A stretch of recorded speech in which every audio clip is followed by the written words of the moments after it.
Hola a todos, hoy tenemos un nuevo reto en el cual nos piden estudiar el valor de este límite. Observemos que tenemos aquí un límite donde se lo estamos aplicando a una integral. El problema que tenemos aquí aparentemente es que el orden de integración o el límite de integración depende a la hora de efectuar este límite. Lo que vamos a hacer en este ejercicio es, en lugar de centrarnos en resolverlo únicamente para este caso, vamos a probar un resultado mucho más potente que nos va a permitir estudiar no solo este tipo de integral, sino muchas otras integrales. El resultado en concreto es el siguiente teorema, es decir, vamos a probar el siguiente teorema.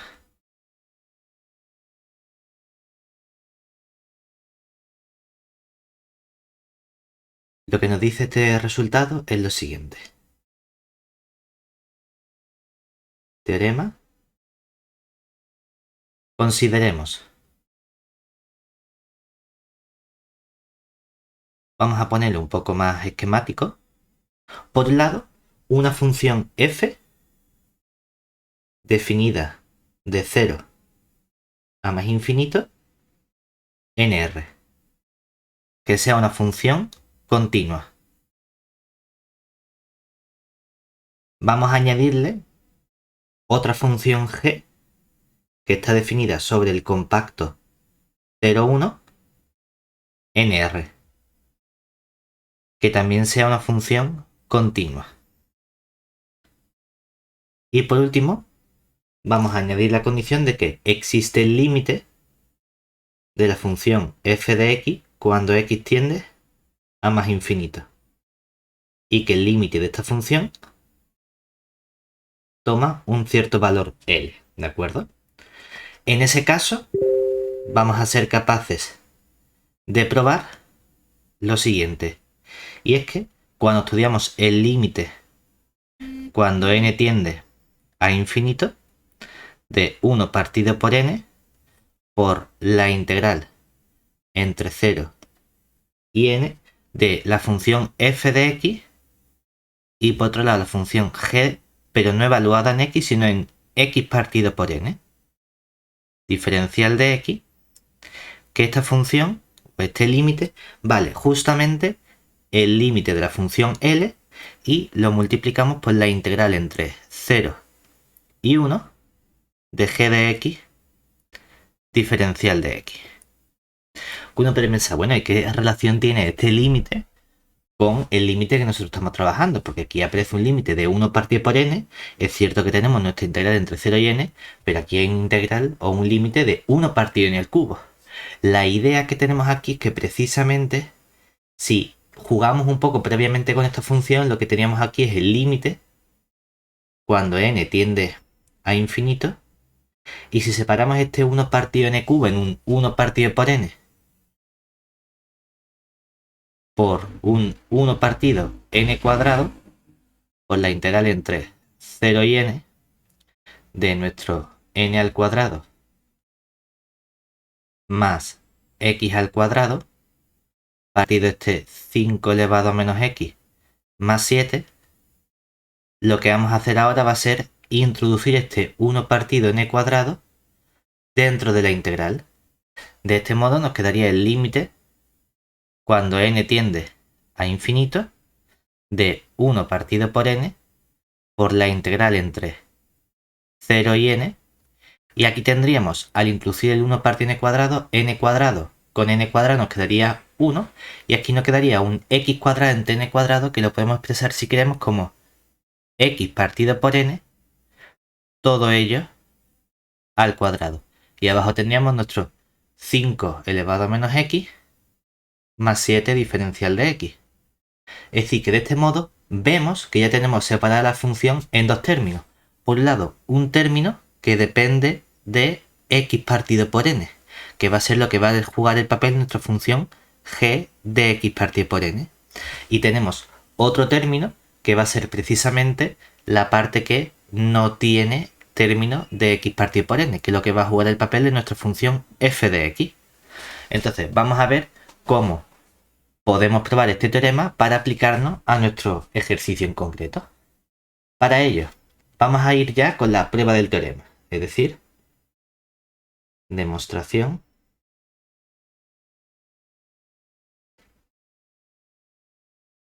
del teorema. Vamos a hacer lo siguiente. Lo primero que vamos a hacer va a ser considerar una función, es decir, consideremos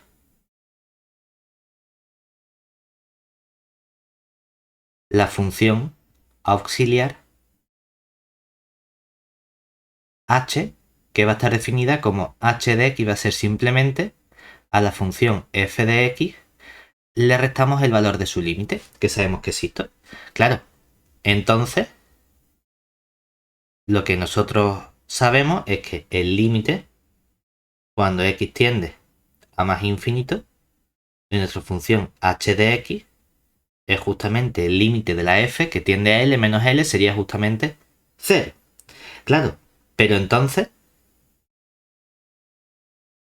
cuando nosotros estudiamos nuestra integral, la integral 1 partido por n, por la integral entre 0 y n, de nuestra f de x por la g de x partido por n, diferencial de x, lo que observamos es que esta función f, como h es f menos l, también puedo escribir f como h y este l lo paso sumando, es decir, la función f es h de x más l. Por lo tanto, por la linealidad de la integral podemos separar esto en 1 partido por n por la integral entre 0 y n de h de x por la función g de x partido por n diferencial de x más esta constante l puede salir fuera de la integral y nos queda l partido de n por la integral entre 0 y n de nuestra g de x partido por n diferencial de x. De este modo vamos a tener dos términos que debemos estudiar. Por un lado, ¿qué ocurre con esta integral? Y por otro lado, ¿qué ocurre con esta segunda integral? La segunda integral morada es la que nos va a dar el término que aparece aquí de L por la integral entre 0 y 1 de g de x. Claro, pero aquí no hay una segunda integral, lo cual nos está indicando que esta parte que tenemos aquí debería desaparecer, es decir, debería tender a cero de algún modo cuando hagamos ese límite. Entonces vamos a centrarnos primero en el estudio de esta parte azul, es decir, vamos a estudiar por separado ese valor. Estudiamos por separado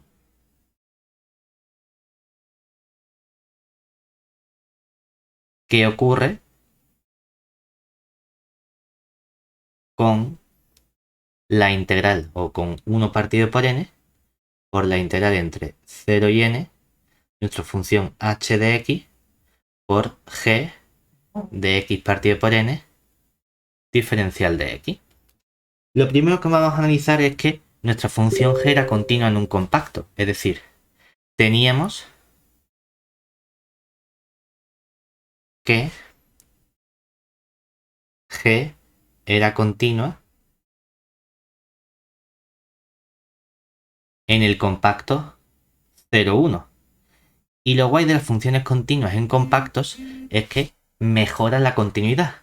Es decir, tenemos que g es uniformemente continua. En particular, tiene que ser una función acotada. Es decir, en particular, lo que podemos concluir es que existe una constante m mayor que 0, tal que nuestro valor absoluto de g de x tiene que ser menor o igual que m para todo punto x que cojamos de nuestro compacto. ¿Cómo aplicamos esto a la integral que estamos estudiando? Vamos a acotar el valor de esta integral, es decir, podemos acotar entonces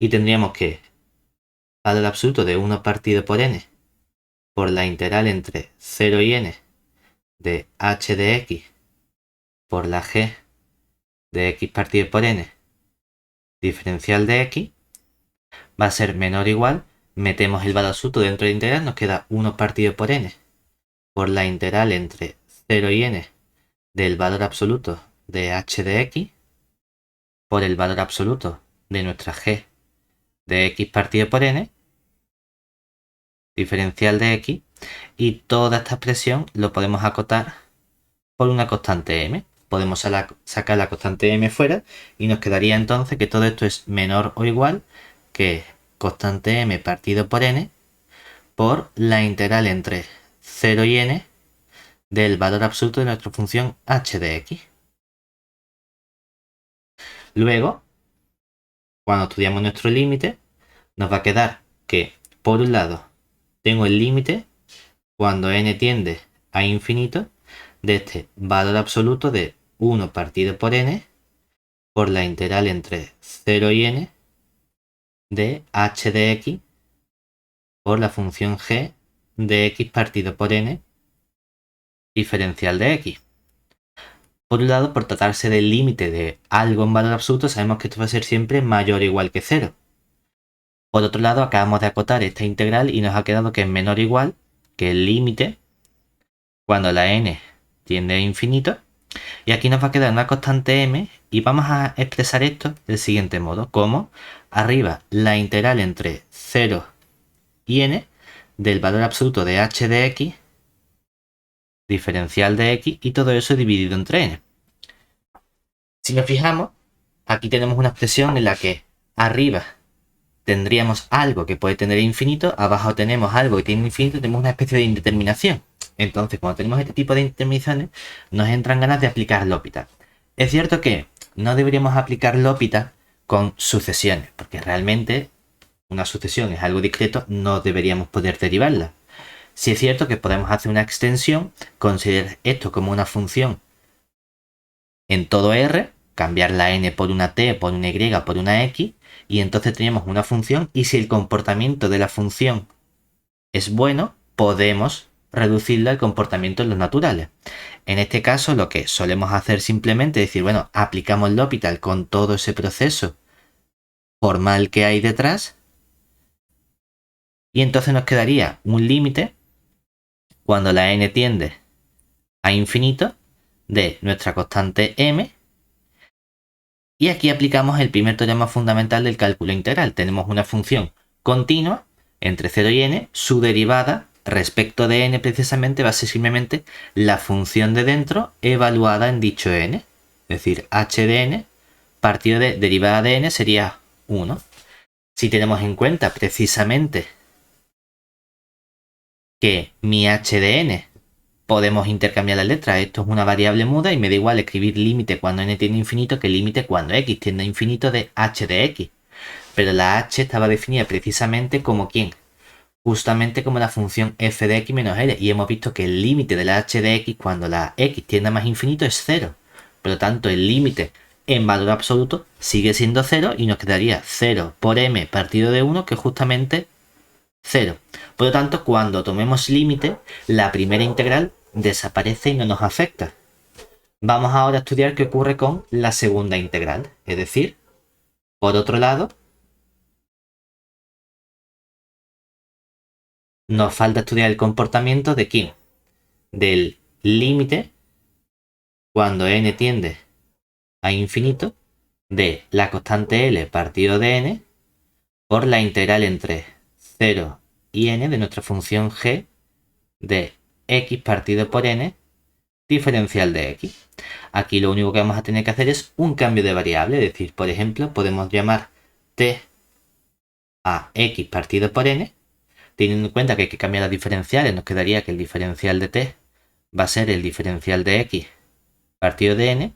Como es una integral definida, debemos intercambiar el límite de integración, es decir, si la x vale 0, entonces la t ¿cuánto vale? 0 partido por n sigue siendo 0. Y si la x vale n, entonces la t ¿cuánto vale? La t valdría n partido por n, que sería 1. Nos va a quedar entonces el límite cuando la n tiende a infinito de L partido de n por la integral, y aquí nos quedaría entre 0 y 1, de nuestra función g de t, y aquí nos quedaría el diferencial de x, que es n diferencial de t. Por lo tanto, podemos simplificar la n que tenemos en el denominador con esta n que sale fuera de la integral, y al final tendríamos que esto es precisamente la integral de g de t diferencial de t. Esto ya no depende de n, como esto es un valor constante, nos queda simplemente L por la integral entre 0 y 1, nuestra función g de t diferencial de t.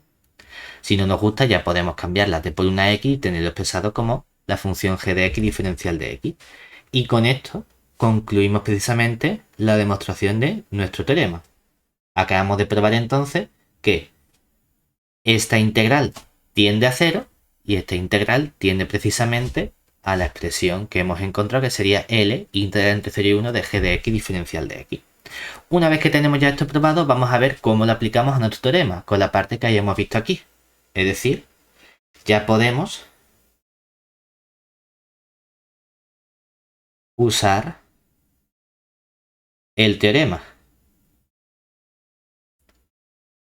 precisamente para ver que este límite cuando n tiende a infinito de 1 partido n al cubo por la integral entre 0 y n de n cuadrado más x al cuadrado dividido entre 5 elevado a menos x más 7 diferencial de x, lo vamos a separar en el límite cuando n tiende a infinito.